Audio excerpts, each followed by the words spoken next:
Good evening, Americans, people from all over America. This is our one of our special Thursday night webinars, and it is special because it's in Omaha, Nebraska. We're actually bringing you Omaha, Nebraska, Global Faith. They're meeting on a monthly basis. We're picking them up on Thursday, the fourth Thursday. You can look forward to that.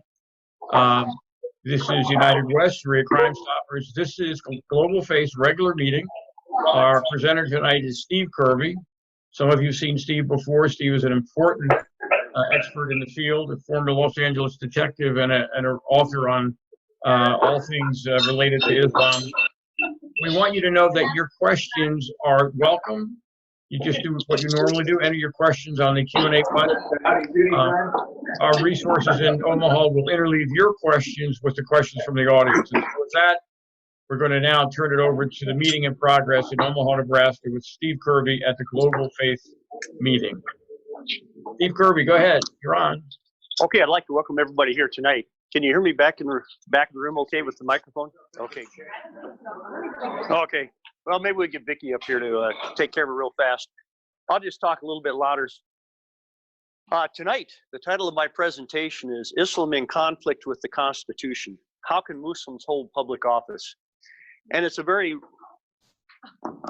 oh. How down was that? Okay. I'm not exactly high tech. Sorry about that. Anyway, yeah, I know. The title is Islam in Conflict with the Constitution. How can Muslims hold public office? And it's becoming very relevant now, and actually started last year because there's a big push to get Muslims running for public office in the United States. In fact, last January 2019, CARE, the Council on American Islamic Relations, had what they called a community congressional reception to really partially celebrate the election of Ilhan Omar and Rashida Tlaib to the Congress. Also at the meeting was Andre Carson. He's a Muslim convert who was elected to Congress from Indiana quite a few years back. Here's what Carson had to say at that event. It's more than just about having 3 Muslims in Congress. I think symbolically it has great value, but I won't rest until 2020 we have 5 more members of Congress. 2022 and 24 we have 10 more Muslims in Congress. In 2030 we may have about 35 Muslims in Congress. Then we're talking about Madam Chair Rashida. We're talking about Madam Chair Ilhan. Hell, we could be saying Speaker of the House Ilhan, Speaker of the House Rashida, Senator Rashida, Governor Ilhan, President Fatima, Vice President Aziza, Inshallah. Each and every one of us has a directive to represent Islam in all of our imperfections, but to represent Islam and let the world know that Muslims are here to stay and Muslims are a part of America.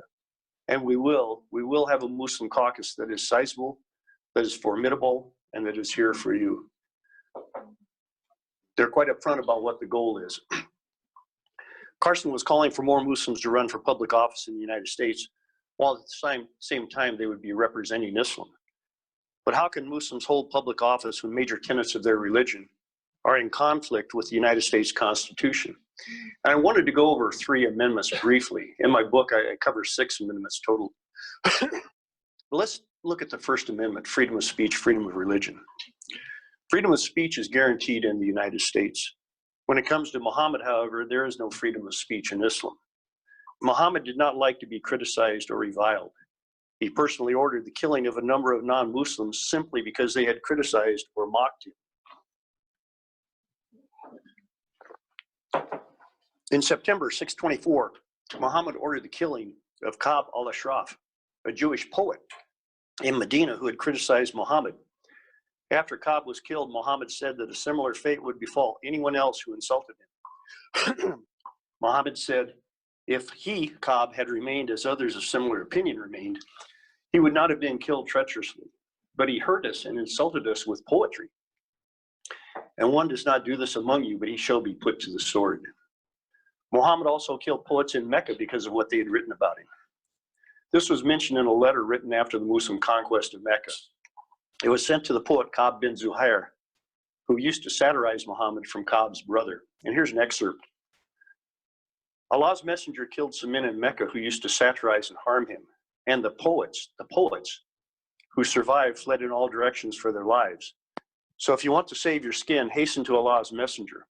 He never kills those who come to him repenting. If you refuse to do as I say, it is up to you to try to save your skin by any means. After further correspondence between the brothers, Ka'b traveled to Medina, converted to Islam, and was forgiven by Muhammad. Muhammad even said there was no punishment for killing anyone who reviled or criticized him. And here's an interesting story. It was narrated from Ali that a Jewish woman used to revile and disparage the Prophet. A man strangled her until she died, and the messenger of Allah declared that no recompense was payable for her blood. The Quran states that Muhammad spoke for Allah. Muslims are to follow Muhammad's teachings and commands, and Muhammad is a timeless model for how Muslims are to conduct themselves. So these teachings of Muhammad are not limited to 7th century Arabia. Consider the following. In 2005, cartoons about Muhammad in a Danish newspaper caused destruction and deaths in parts of the Middle East because there were Muslims who said that these cartoons denigrated Muhammad and ridiculed Islam. And there were repeated attempts by Muslims on the life of Kurt Vestergaard, the cartoonist responsible for these drawings. Excuse me. The Cartoons That Shook the World. This is a title of a 2009 book published about those 2005 Danish cartoons. The book's publisher, Yale University Press, agreed to publish the book only if none of the Danish cartoons or any other illustrations of Muhammad were included in the book. The author reluctantly agreed. John Donatich, the director of Yale University Press, said the decision to exclude the cartoons and illustrations of Muhammad was difficult. But he said, when it came between that and blood on my hands, there was no question. So Donatich knew if he published the cartoons, there would be blood on his hands.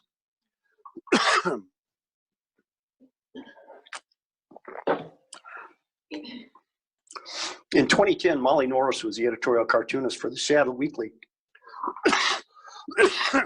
I'm sorry, folks. In Seattle, Washington. She came up with the idea of having an Everybody Draw Muhammad Day because of death threats from people who claimed to be Muslims and from a particular Muslim named Anwar al-Awlaki. And on the advice of the FBI, Molly Norris changed her name and went into hiding. She has not reappeared 10 years later. When it comes to Muhammad, Islam does not allow freedom of speech, even in the United States. And Molly Norris is still in hiding. Muslims who want to leave Islam can face the death penalty. This is found both in the Quran and in the teachings of Muhammad. Muhammad even specified the means of death for those leaving Islam. He said, if someone changes his religion, strike off his head. Use a sword to cut off his head.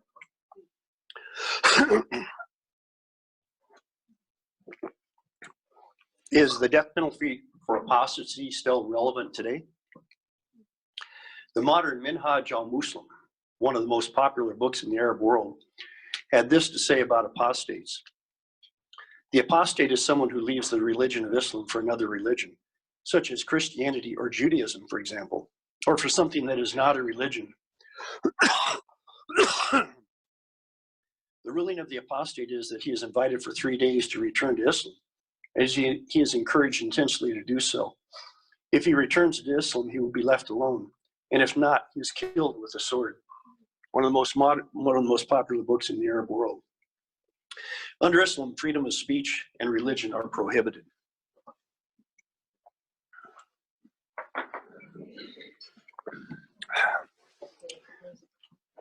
Oh, thank you. Let's look at the Eighth Amendment. The Eighth Amendment prohibits cruel and unusual punishment. Excuse me, I'll take advantage of this real fast here.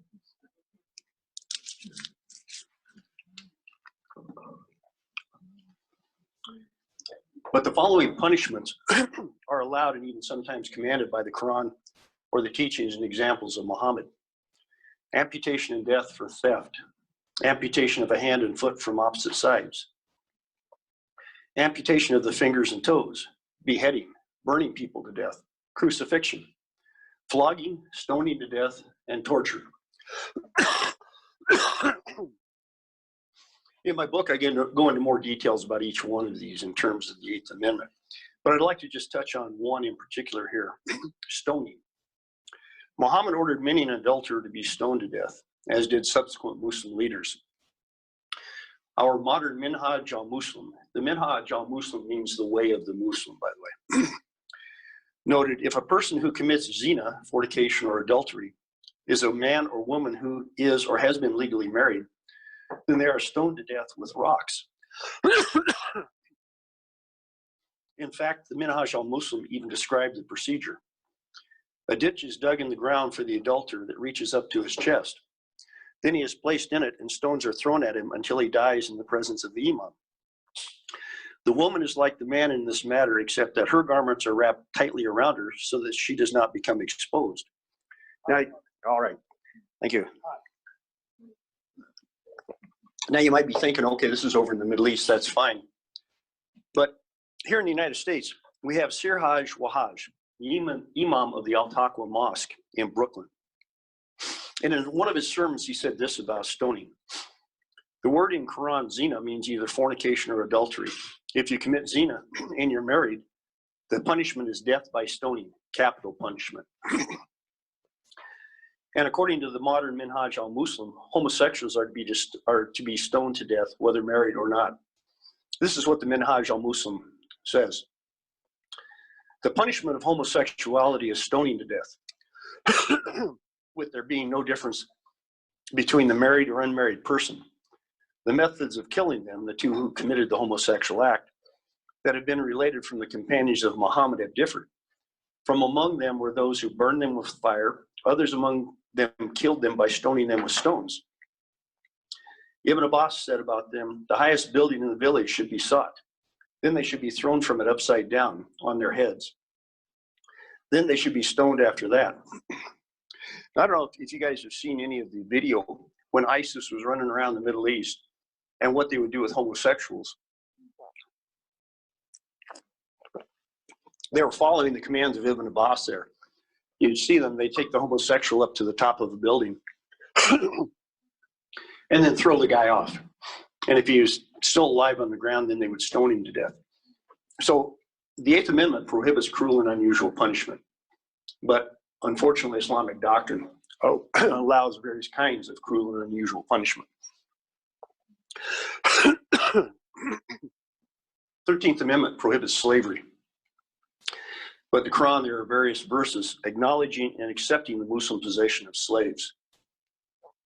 Muhammad, Islam's perfect man, was a slave owner and dealer. Here's a couple of examples. After the defeat of the Jewish Bani Qurayza tribe, Muhammad divided up that tribe's property, wives, and children among the Muslims, with the exception of some of the women that he sent to Najd in Syria to be sold for horses and weapons. Muhammad personally sold some of the other captured women. After the defeat of the Jews at Khaybar, Muhammad had the women of Khaybar distributed among the Muslims. And according to a prize-winning 20th century biography of Muhammad, he did not free his own slaves until the day before he died. Although the examples used here are from the 7th century, slavery still exists in a number of Muslim majority countries today. 13th Amendment prohibits slavery. Islamic doctrine allows slavery. So what does this mean for Muslims running for or holding public office in the United States? Here we turn to the oath of office. People in public office at the local, state, and federal levels are required to take an oath of office that requires them to swear or affirm to support the United States Constitution.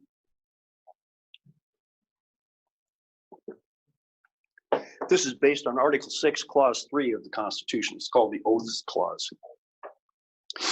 One scholar noted about this clause, this constitutional requirement is binding upon every government official in the United States, from state governors and judges to members of city councils, police officers, firefighters, or board members of mosquito abatement districts and library boards. In terms of federal officials, the wording is very specific.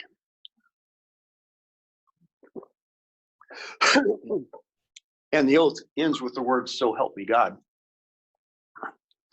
In terms of state and local levels, there's some suggested wording in federal law. It basically says you have to swear to support the Constitution. But it doesn't say anything about so help me God in that, at that level.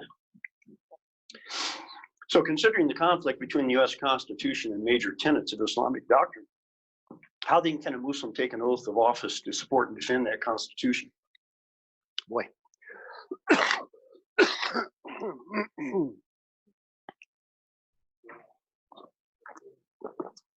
Well, I'm sorry, folks. It's a pain in the neck. What's a valid oath under Islam? An oath is only validly effective if sworn by the name of Allah Most High or an attribute of His entity. That means it must be sworn in the name of Allah or one of His attributes, such as the All-Merciful or the Knower of the Unseen. So when a Muslim swears in federal oath of office to support the Constitution, it ends that oath by stating the required words, so help me God. Is that Muslim actually swearing that oath in the name of Allah? Sorry.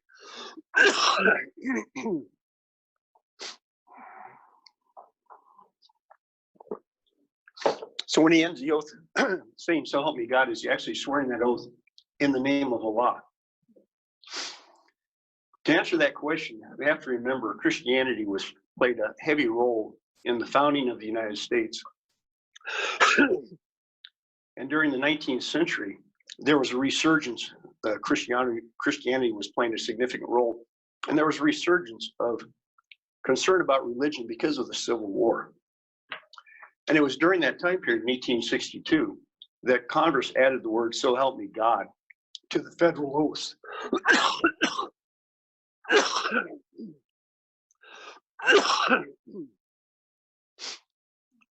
So is there any support for the idea that when these words were added, the word God was also meant to include the Muslim God Allah? The short answer is no. Allah is a completely separate God. He teaches hatred and animosity towards Jews and Christians. So if somebody would try to make the argument that when a Muslim takes an oath of office and says, so help me God now, that God is supposed to include Allah, it's ahistorical. It's just simply not supported by the historical record. Is that hotter?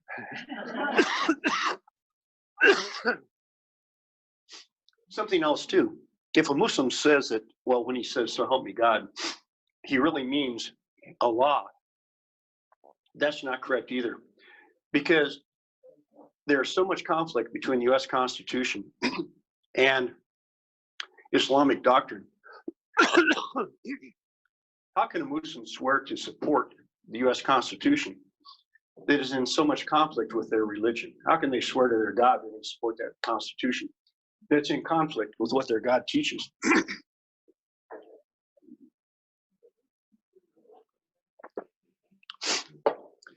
This means that when a Muslim public official swears to support the Constitution and ends that oath with the words, so help me God, they're in reality giving an oath to someone other than Allah, which means the oath is neither valid nor binding. So keep that in mind. If something better comes along or if there's a hardship, according to the teachings of Mohammed, a Muslim can break his oath if something better comes along, or if it creates a hardship for that particular Muslim. Now they have to make atonement for breaking that oath. But according to Islamic sacred law in the Quran, atonement just consists of one of these four things: free a sound Muslim slave, feed 10 people who are short of money, provide clothing of any kind for 10 such persons. And if one is unable to do any of the above, one must fast for 3 days. Now, what's important to keep in mind here, fasting is only during the daytime. You fast during the day, you eat at night. And the 3 days don't necessarily even have to be consecutive. So if a Muslim wanted to break his oath because it was creating a hardship or something better came along, he could take the option to fast. And he could, for example, pick Monday, Wednesday, and Friday. Not eat Monday during the day, eat Monday at night. Tuesday, eat throughout the day. Wednesday, fast during the day, eat at night. Thursday, eat all day, night. Friday, fast during the day, eat at night. And that would be expiation for their oath. Now, the interesting thing about that is a Muslim can break their oath and do that expiation away from the public eye. So nobody would ever know that that oath was broken. Something else, the phrase inshallah means if Allah wills. Muhammad said that if a Muslim is giving an oath and includes the phrase inshallah with that oath is immediately made non-binding. It negates the oath. Now, what's interesting about that, the Muslim doesn't have to say inshallah out loud. The Muslim can move his lips, silently move his lips, or just say it with your tongue, not out loud. So he can stand there, say his oath, come to the end of the oath, and then with his tongue just go, and he's negated the oath. He just said inshallah. So this is to all appearances, the Muslim can be taking an oath, say an oath of office. But if he includes the phrase inshallah, that oath is no longer binding. But from the audience's view, that Muslim has taken a valid oath, but the Muslim knows better. Now, Muhammad said an oath has various meanings. The oath maker and the one listening to that oath can each provide their own interpretation of the oath. But it's the intention of the oath maker that counts.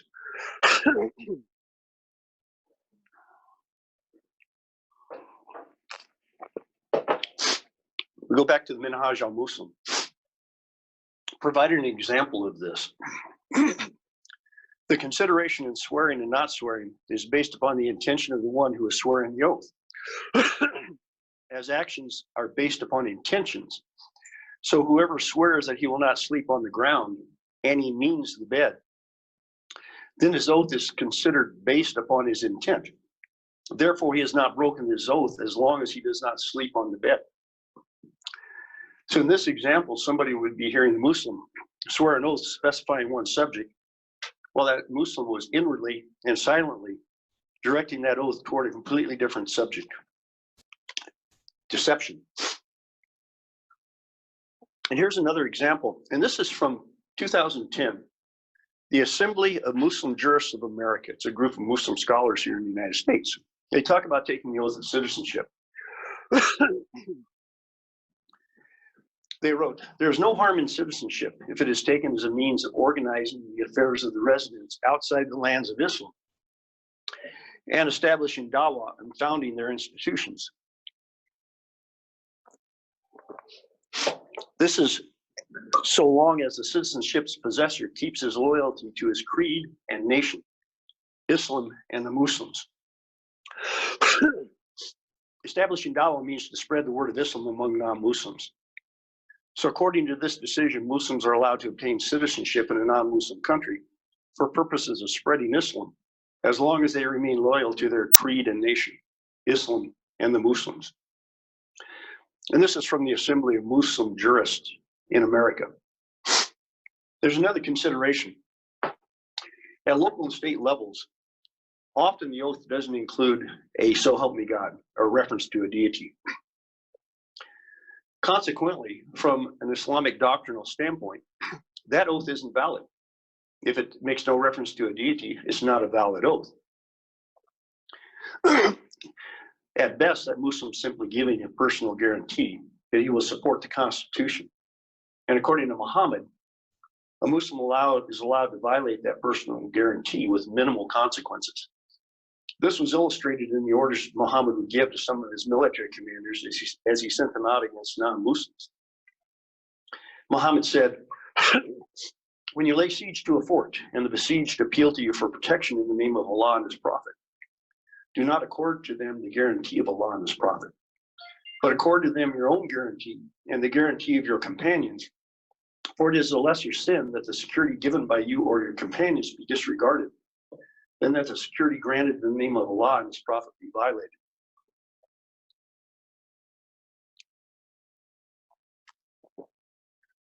Muhammad's message to his military commanders was that they could personally promise protection to besieged non-Muslims. But when it became advantageous for the Muslims, the commander could disregard that promise and do what he wanted with the non-Muslims, who had likely already surrendered and been disarmed. Now let's look at swearing an oath on the Quran. That's a very popular topic and comes up again and again and again. There's no requirement that a Muslim swear an oath of office on the Quran. The Quran has nothing to do with the validity of an oath.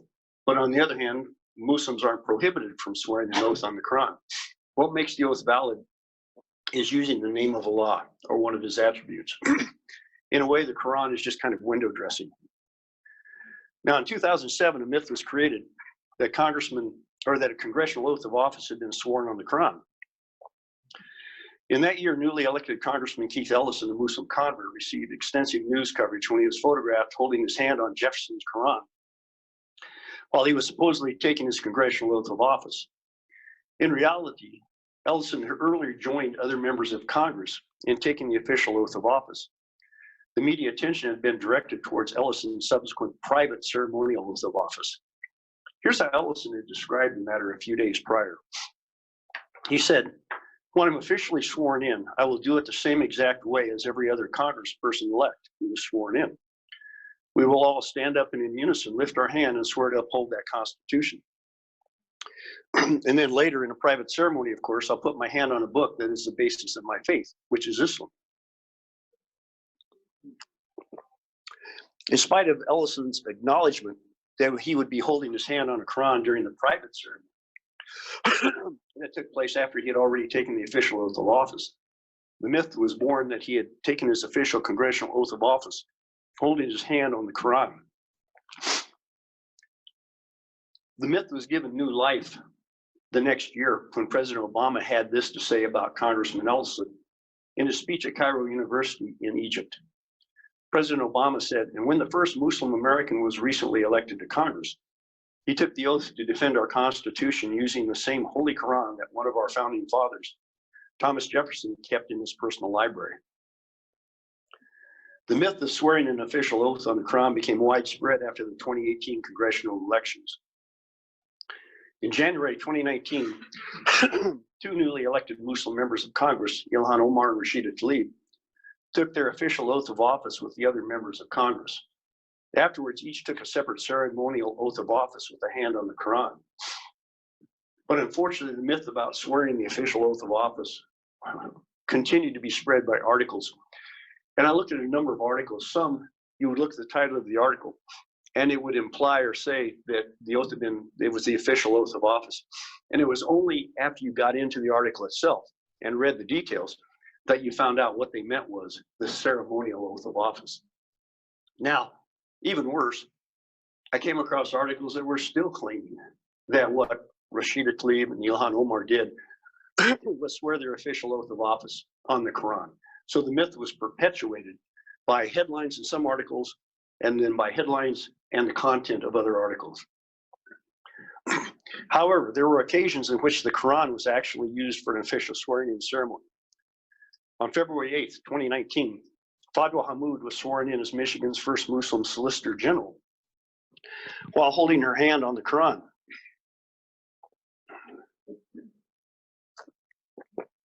A video is available of her swearing-in ceremony. With her hand on the Quran, one can hear Hammoud swear to support the Constitution of the United States and the Constitution of Michigan, without mentioning any reference to a deity. According to Islamic doctrine, she was simply making a personal guarantee to support those constitutions. This year, a few weeks back, February 4th, Ibrahim Bekora became the first Muslim police chief of Paterson, New Jersey. During his swearing-in ceremony, he held his left hand on a Quran, swore to support the U.S. Constitution, and ended his oath of office with the words, "So help me God." According to Islamic doctrine, this was not a valid oath. We can see that many tenets of Islam are in direct conflict with the Constitution. So the natural question is, how can Muslim public officials take an oath of office that includes swearing to uphold that Constitution while remaining true to their faith? As we have seen, Islamic doctrine provides a number of ways in which that Muslim public official can appear to take such an oath. It's time that we hold Muslims in public office and those running for public office accountable for the irreconcilable conflict between the U.S. Constitution and major tenets of Islamic doctrine. My latest book, Islamic Doctrine versus the U.S. Constitution, provides ways of doing so, and that's why it may be thought of as a handbook for the citizen voter. In that book, I go into more depth about Islam and the deception Islamic doctrine allows Muslims when dealing with non-Muslims. I also go into more depth about the conflict between 6 amendments to the Constitution and Islamic doctrine. And then I address that question, which is a quite common question. What can I do? In my book, in chapter 10, I turn the focus to a town hall situation. Muslims in public office running for election, re-election, have to go to the town halls. They have to be ready to answer questions. And I have a number of questions in the book that can be asked of a Muslim public official. And I talk about preparing for it, going with different friends, sit in different locations, you each have your own question. And I stress, don't try to memorize the question, don't try to summarize the question, read it right out of the book. Because I spent a lot of time wording this. And the idea is to lock that Muslim public official into making a choice between the US Constitution or Islamic doctrine. And I'll give you an example.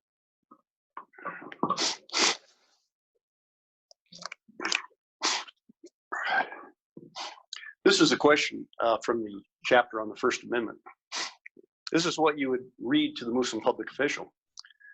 Will you go on record now and state that our First Amendment right to freedom of speech gives the right to anyone in the United States to criticize or disagree with your prophet Muhammad? And will you also go on record now and state that you support and defend anyone's right to criticize or disagree with your prophet Muhammad? And that you condemn anyone who threatens death or physical harm to another person who is exercising that right? So you're making the Muslim public official choose between the First Amendment freedom of speech and criticizing his prophet. And as we saw before, just touching on some instances, there have been people killed because they criticized Muhammad. But this is forcing the Muslim public official in a public setting to make that choice. Now, I've got a number of other questions based on the First Amendment and some of the other amendments. Then what you could probably expect is evasive answers from the Muslim public official. So I got the chapter 11, talks about dealing with evasive responses. So I came up with a few scenarios, and I'll just read you one scenario. If the Muslim public official responds with a general statement that Islam commands them to follow the laws of the land in which they reside, this allows you to respond, and you would read this. So you are saying that Islam commands you to follow the man-made laws of the United States. Does this mean that when there's a conflict between the man-made laws of the United States and the commands of Allah and or the teachings and examples of your prophet Muhammad, our man-made laws will come first and you will choose to follow them? The significance of that question is Islamic doctrine teaches that the commands of Allah, the teachings and example of Muhammad are always superior to man-made laws when there's a conflict. But with this question, you're asking the Muslim public official, when there's a conflict, are you going to follow our man-made laws, or are you going to follow the teachings and example of Muhammad or the commands of Allah?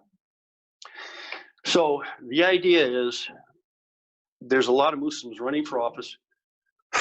It's time for we the people to start standing up, identifying the inherent contradictions and really irreconcilable conflicts between Islamic doctrine and the US Constitution.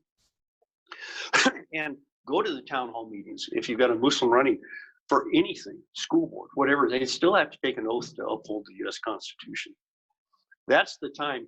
Be polite, be respectful, be firm. And even if the public official weasels out of it, you're still giving some education to the people around you. And especially if you go in with a few friends, but don't sit together. That way, the Muslim public official might call on one of your friends and get hit with another question. So keep this in mind because it's really up to we the people to address this. And it was in December, I sent out a questionnaire to 80 Muslim elected officials across the United States. And the questionnaire included the question I read to you about the First Amendment and 3 other questions. Asking, are you going to go with our man-made laws, US Constitution, or Islamic doctrine? And I sent this email to 80 Muslim public officials asking them these 4 questions. And I said, I look forward to your response. Now, in theory, one would think if the Muslim public official had held up his hand and said, I swear to support and defend the U.S. Constitution, the answers would be simple. Yes, yes, yes. Support the U.S. Constitution, man-made laws. It was interesting because I only got positive responses from 6 Muslim public officials. And so I contacted those 6 and said, individually, and said, I'm going to be writing an article about the results of this. I didn't tell them what the results were. I said, is it okay if I use your name? 1 specifically said no. 3 did not respond to that question. And only 2 said I could use their name. So I put that in the article. But it's interesting, 6 said they would support the US Constitution, but only 2 wanted their name to be publicized. Now, of the remaining, the 74, I got responses from, I think, 7 others that were, sometimes pretty abrasive, but none of them answered the questions directly. The rest of the people I sent the questionnaire to did not respond at all. And I think that's telling, because here you have these public officials who have sworn to uphold the U.S. Constitution, but 93% of them, as I said in the title of the article, it's a Jihad Watch, 93% of the Muslim public officials would not express support for the Constitution they'd sworn to uphold. So this kind of underlines the importance of it's time to do something now. And I've got the book over there. It's $10. The Center for Security Policy published it, and they said it's $10 price. It was fine with me. If you want to download a free copy, it's a PDF file of that book, go to the website for the Center for Security Policy. And they've got a link that says, I think, publications. And you can find my book there. And just click on it. It'll say free PDF download. It's a searchable PDF, so if you want to run names or anything like that. But I encourage you, if you don't want to buy the book, download your own free PDF copy. But it's up to we the people to educate ourselves about Islam and the inherent conflict between the U.S. Constitution and Islam. And if we're going to hold public officials accountable to their oath of office, holding Muslim public officials accountable for that inherent conflict is a good place to start. So if there's any questions now, I would be happy to take any questions. Sir. I assume you're somewhat familiar with this Tri-Faith initiative here in Omaha that I call Susie's Follies. Just your opinion, given what you know about all this and what I've experienced in the few years I've been watching things. What's the end game there? Is it going to make a handful of people feel good? Are they going to rewrite the Quran and rewrite Sharia law? What's the? Well, I'll start at the end of your question. Yeah, it's going to make people feel good, and that's all it's going to accomplish. I'm very familiar with the Tri-Faith movement. It was probably back in 2015, 2016. I had a series of articles published in Front Page Magazine about the Tri-Faith movement. And I think I had 4 different articles looking at different aspects of it, including the finances. And you're right, it's Susie's venture, because without Susie Buffett, and I can't remember the name of her foundation, there would be no Tri-Faith movement. At 1 year in particular, if I remember right, the bulk of the money came in from Susie Buffett's foundation. It's a real feel-good venture for people who don't know anything about Islam, for people who don't want to know anything about Islam. And it's a real feel-good venture. My opinion on the Muslim contingent of the Tri-Faith movement, a lot of those folks aren't real good Muslims. They think they can make it up on their own. In fact, I can't remember the name of the guy that was heading the Tri-Faith a few years back, but he gave a presentation at St. Pius X, Catholic Church, here or in Lincoln, I can't. Liz Lincoln, okay. And a friend of mine and I went to it to hear what the guy had to say. This guy, it was unbelievable. His version of Islam was something that was unrecognizable. And, I asked him questions like, if the doctrine of abrogation is how you understand which verses of the Quran still carry doctrinal weight and which ones don't. If there's a conflict between verses in the Quran, the ones revealed later on have the doctrinal authority now, which the significance of that is The early verses revealed in Mecca were kind of, in general, with some exceptions, in general, peaceful, accommodating, we can all get along. When the Muslims moved to Medina, Muhammad established his power base, and the nature of the revelations, the verses in the Quran, changed. They became more belligerent, hostile, really warlike. So that's the significance of the doctrine of abrogation. These nice, peaceful verses are generally Meccan verses, but they've been abrogated. They've been superseded by the Medinan verses, the belligerent ones. So I asked this guy, I said, can you explain the doctrine of abrogation? Which is fundamental to understanding Islam. He started talking about apostasy. And I finally stopped him. I said, no. I said, abrogation. And I explained, just like I explained here. And he continued to fumble around. And finally, he said words to the effect of, the last one comes before the first one, or something like this. And then he talked, this guy had his own version of Islam. But at the end, there's probably 70 people in the audience. At the end, people are walking out. And I'm hearing people talk. Wow, Islam's a wonderful religion. Everybody felt good after that. So anyway, my feeling, the tri-faith folks, the Muslim contingent, make up their own version. And in fact, the last article I wrote about the tri-faith movement, I sent emails to 10 mosques and or Muslim organizations here in Nebraska. And I laid it out. I said, considering what Islamic doctrine teaches about Jews and Christians, they're infidels, all this stuff. Do you support the Muslim contingent of the tri-faith movement in their venture? I didn't get any responses back from any of them. And what that tells me is, here in Nebraska, the Muslim community in general could care less about the tri-faith movement, other than the fact it's a nice whitewash, it's a window dressing of Islam. So I'm very cynical about the tri-faith movement, but there's a lot of money behind it, a lot of wishful thinking behind it, and I don't think it's going to go away. But anyway, sir. The name of the foundation is Sherwood Foundation. Sherwood, yep, there we go. Tied in with Warren Buffett's Omaha World Herald. I read a lot, and there's other magazines around town. It's so filled with positive things about the tri-faith and about Muslims all over the place.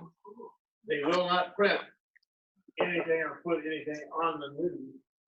Critical. Now, give you an example of what you were talking about. The Omaha Chamber of Commerce had a major meeting about a month ago, I guess it was, probably that evening. The mayor was there. They had a prayer by a Muslim out of the Quran. There was some ruffles about it, but nothing in the media about it. Yeah, I'd be People that were there said there were people upset about it. I can imagine. I'd be interested to know what verse in the Quran was used. A lot of times, they'll use the first verse of the Quran, Al-Fatiha, and it's really first chapter of the Quran. I'm sorry, it's 7 verses, Al-Fatiha, and verse 6 says, "Guide us on the straight path." And according to the Quran commentaries and Muhammad, that straight path is Islam. Then it says, "Guide us not on the path of those with whom Allah is angry, nor those who have gone astray." Muhammad himself said Allah was angry with the Jews and that the Christians had gone astray because they think Jesus is the Son of God, which is blasphemy, shirk, the unforgivable sin in Islam. So it's interesting when a Muslim does give that prayer. And it happened in the Iowa Senate, I believe, maybe 4 years ago. One of the icons of the Muslim community in Des Moines, Muhammad Khan, I think it was, got up and gave that prayer and included Al-Fatiha in it. And so I wrote a little brochure about that, talking about how in the Senate or the assembly, whichever one it was, the Christians and Jews are standing there with their head bowed in reverence, while Muhammad Khan is giving a prayer that slams the Jews and Christians. But here again, it's because of this ignorance about Islam. And that's why it's so important. We have time, so important. We've got to start individually learning more about Islam, getting comfortable with Islam itself. Hang on a second, ma'am. Was there a hand back over here? Oh, yeah, right here. I was thinking on that oath part, what about Takia? because they're allowed to lie if it furthers their cause. So would that maybe cover the oath other than saying that little phrase? Actually, Would you repeat that question? oh, I'm sorry. Yeah. In terms of taqiyya allows Muslims to lie. Would that be applicable to the oath? What I do in my book, I've got a chapter. The title is Islam Allows Deception of Non-Muslims, I think is the title. But I focus on two verses in the Quran, chapter 3, verse 28, and chapter 16, verse 106. And the reason I do that is people talk about taqiyya, but it's a doctrinal concept that was developed. And there's taqiyya, tawriya, there's all kinds of variations of that. And I've heard, well, I read Raheel Raza, one of these aspiring Muslim reformers. She wrote that she'd never heard of the word taqiyya, even though she was raised in Iran or someplace, until she came to the United States. And that's the problem with talking about taqiyya. It can take you down a bunch of rabbit trails, and then you have to justify why this is a legitimate part of Islamic doctrine. The two verses in the Quran, you don't have to justify those two verses in the Quran at all. You have to explain them. So in my book, I break it down. What do the Quran commentaries say about chapter 3, verse 28, which starts out prohibiting Muslims from being friends with non-Muslims unless you feel like you're in dire straits. There's a necessity that you become friends. But even then, as the Quran commentaries explain, it's not in your heart. You don't become friends with them. Friends is just outside. But in your heart, I think one of the commentators said, we'll be friends on the outside, but in our hearts we'll curse them. Chapter 16, verse 106 allows Muslims to pretend to renounce their faith. Now, for a Muslim to renounce Islam, it's blasphemy. It's apostasy. It's a death penalty. But a Muslim can appear to renounce his faith if he's under duress, as long as he stays true to Islam in his heart. And it's the same thing for pretending to be friends with non-Muslims. Stay true to Islam in your own heart. Now, people might say, well, gee, how can a Muslim in the United States feel any kind of duress being surrounded by non-Muslims? The Quran explains that. Chapter 4, verse 101 says, non-Muslims are always your open enemies. So according to the Quran, Muslims living in a non-Muslim majority country are surrounded by their enemies. And that carries over into the concept of Dar al-Harb and Dar al-Islam. Dar al-Islam is the house of Islam, where the Muslims are the majority. Dar al-Harb is the house of war, which has yet to be conquered by the Muslims. And part of the concept of Dar al-Harb is that the non-Muslims in Dar al-Harb are inherently antagonistic towards the Muslims living among them. That's just part of that whole teaching there. So that's why I focus on those two verses in the Quran, because it's much easier to show that deception is allowed in Islamic doctrine. And you don't have to get off on rabbit trails explaining tawriya, taqiyya, the different concepts and how they came about. So I would recommend, if it's in the book, download the PDF file, but read that so you can understand about chapter 3, verse 28, chapter 16, verse 106. So, yeah. Did that answer your question, Susan? Okay. Hang on just a sec. I'll get right there. Yeah, Dr. Kirby, we have questions from the live stream audience, and one of the viewers on the internet, Brenda, has this question. Ilhan Omar has purportedly committed adultery. How is it that she is being held up by other Muslims? And could she face some possible retribution, such as stoning for this, or will she be excused because she is advancing the cause of Islam on the internet? That's the question's about Ilhan Omar, and she's committed it. She married her brother. Yeah, she did. So how does it go? Well, yeah, there's the federal investigation of that right now, so we'll let that play out. But the question is, and other people have asked, how can she get away with this stuff? She's in the United States. That's how she gets away with it. If she was in Saudi Arabia, Pakistan, Afghanistan, she probably wouldn't even be in an elected official. But here in the United States, pardon? How can they marry their siblings? No. Well, no. Well, yeah, it's incest, I believe. But anyway, the bottom line is, what she did, I think they're focusing on the immigration fraud aspect, because that's how she got her brother in the United States. Married him, pretended it was her husband, and she brought him in. But Ilhan Omar can get away with that in terms of Islamic doctrine because she's in the United States. If she was in a Muslim majority country, she would never get away with that. I mean, that's just a simple answer to the question.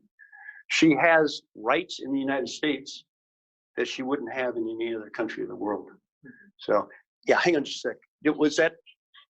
Yeah, I have, my other question was, when you were talking about abrogation, abrogation means they constantly update the Quran? Is that what that, I mean, they're constantly revising it, or is that what that means? No, what it means, the Quran verses were revealed to Muhammad over a period of 22 years, starting in 610 and ending with his death in 632.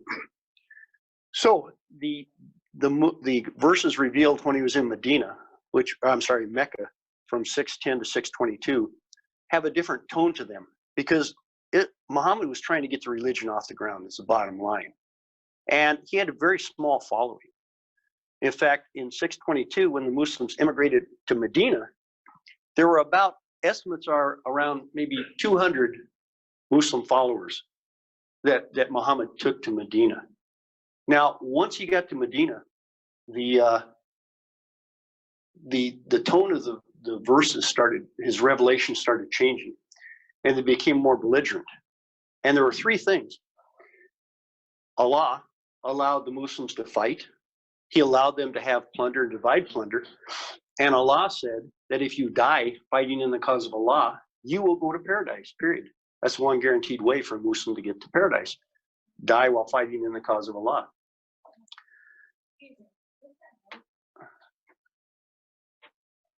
That's a radio or something next door.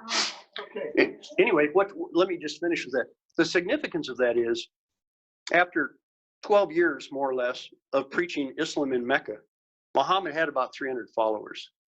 He goes to Medina, the tone of the verses changed to become more warlike. In less than 8 years, he's marching on Mecca with 10,000 Muslim warriors. Because once he got to Mecca, Allah said, okay, now you can fight, you can divide plunder, and if you die fighting in the cause of Allah, you'll go straight to paradise. So that's the significance of the verses. And the Medinan verses, the later verses, are belligerent, hostile. So if there's a conflict between the belligerent verses and the nice, peaceful, accommodating verses, it's the belligerent verses now that carry the doctrinal weight. Our live stream audience has been very patient waiting to ask these questions. Mike asked this question, Dr. Kirby. Didn't Obama do the same thing as Ellison? Obama took a private oath afterwards and separate from the public oath when he was sworn in as president. He asked if you know about that. No, I hadn't heard about that. Okay. I have a question about, I just was going to make a statement that as far as the oath of office is concerned, haven't we kind of blurred those lines? What a lot of our Christian churches have taken, to kind of partnering with Muslims and saying we all serve the same God. So it's like, it doesn't matter who you pledge allegiance to. We all serve the same God. So Allah is God. Well, that's from a non-Muslim perspective. From a Muslim perspective, Allah is Allah, period. He's not to be confused with the Christian God, the Jewish God, Jesus, anything like that. But it's our fault, right, as non-Muslims, for allowing that line to be blurred, for allowing Christian leaders to be talking about we all worship the same God. It's total nonsense. But anyway, it's here again. We've got to educate ourselves. Did you have a question, sir? Yeah, I was wondering on the oath of office, the teachers in Nebraska have to say the oath of office. And we actually have a senator, Megan Hunt, who is putting forth a law in Lincoln that they don't have to say the oath of office anymore. She thinks it's too restrictive. And the oath of office does require them to respect the Constitution. Does that oath of office cover teachers? I mean, does the federal government require every state employee county employee, city employee, Yeah, be loyal to the Constitution. the Constitution requires it in the oaths clause. Required Yeah. So, affirmation. so I don't know how far she's going to get with that, but it's unconstitutional. I mean, she'd have to change the Constitution. Well, Nebraska legislators, the state, city, I mean, they pretty much just, they're like thugs with water. They pretty much will do whatever they feel they want to do, even if it's contrary to law. And then if it turns out later it gets overturned, who cares? But the perspective that they take is, I am a leader of the people and I'm deciding this. We're going to try to put this through. And a lot of that crap gets passed through. And then Yeah. Well, yeah, she's got a constitutional issue on the hand, so it would be interesting to see how far she gets, if she gets any place at all. Yes, ma'am. Can you comment on the Phil Haney death? And whole relationship with the Obama administration occurred to the right. At this point, it's an open investigation. Repeat that. Oh, I'm sorry. Phil Haney's death. At this point, it's an open investigation. And I hope it's going to be a very thorough investigation. I guess my years in law enforcement in California gives me confidence that the sheriff's department up there is going to do a thorough investigation. So I don't know. I can't make a statement until the investigation is completed and all the facts come in. You know, it's a sad situation, but After this, the Muslim and no respect for our Constitution, when our education is teaching that the Muslims, are uplifted even above the Christian. We can't pray in schools, but they can teach the Muslim religion. Now, actually, that's usually, well, 7th grade is when they have the textbooks talking about world religions. And that's where they discuss the different religions. But from what I've read in a majority, if not most textbooks, Islam gets more coverage than Christianity and Judaism. right. And okay, How do we fight it? well, that's a local issue. Your school board is responsible for textbooks. So run for school board or hold your school board members accountable. The bottom line is, It's written in there perfect. May I speak on that a little bit? Please. If you're lucky, you might get 5 minutes. But every local body has different rules. If you don't understand the rules, when you go down there, you might not get to speak at all. But they will choose whether they let you finish or whether they go. Right. well, keep in mind, every school board member is up for re-election. So the bottom line on that is we have to become more active on a local level. That's where we can have the largest impact, whether it's school board, local elections, and I say especially the school boards. Think about who's on your school board. Yes, ma'am. Thank you for calling on me. Sir, what you just said is so important. And we're getting our tails kicked down there at the unit camera. I'm an assistant admin and my husband, Denny, for Nebraskans for Founders Values. We need each and every one of you. Please see me, give me your email. We'll send you out alerts. You can write letters if you can't be there. We need you. Please sign up with us. We're making progress down there. We need every person that God has put in this room. And for the online folks, that's a call to action back there. And that's what it boils down to. Everybody has to be involved. You know, some people have more time than others, but everybody has to start being involved to the extent they're able. That's just a simple reality of it. Yes, ma'am. I'm going to comment on Tri-Faith again because we've written about it a lot. Dr. Mark has talked quite a bit about it because when the Countryside Community Church moved over there and built that church, they lost a lot of members. Yeah, you know, if I could interrupt you for just a second, hold that thought. But in terms of the online broadcast, we're at the end of that broadcast. We'll keep going here, but folk, we can keep going. A little bit. Okay, I'm sorry. Anyway, Dr. Mark talked at one of these. He had talked to the pastor of that church. Yeah, illness. And do you know him? Just Mark through said he's emails. not even a true Christian. Well, I didn't get into that debate. Well, But anyway, what about the Tri-Faith movement? well, that's what was my comment about that supposedly Christian church Countryside Community Church, because I don't think it's a true Christian church. Okay, well, I can't speak to that, you know, but anyway, the Tri-Faith movement, I think, is really, in fact, one of my articles I refer to as a Potemkin village, where it looks nice, a Potemkin village. And that was in early Russia, Tsarist Russia. They built a facade of buildings along a river. And then the empress came down with her boat and all of her aristocrats and looked at the village and said, oh, this is a wonderful place. Except it was just facades that looked great. So it was a guy named Potemkin that came up with that idea. So that's a Potemkin village. And I refer to the Tri-Faith movement as a Potemkin village. So, yes, ma'am. I want to make a comment. Thank you for pushing through your presentation. I'm sure many of us are praying for you. Because that was a difficult sure you're trying to spiritual warfare all the time.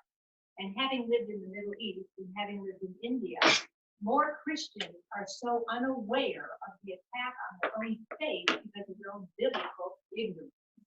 I'm talking yoga everywhere. I'm talking Muslim whatever everywhere. And it's our fault.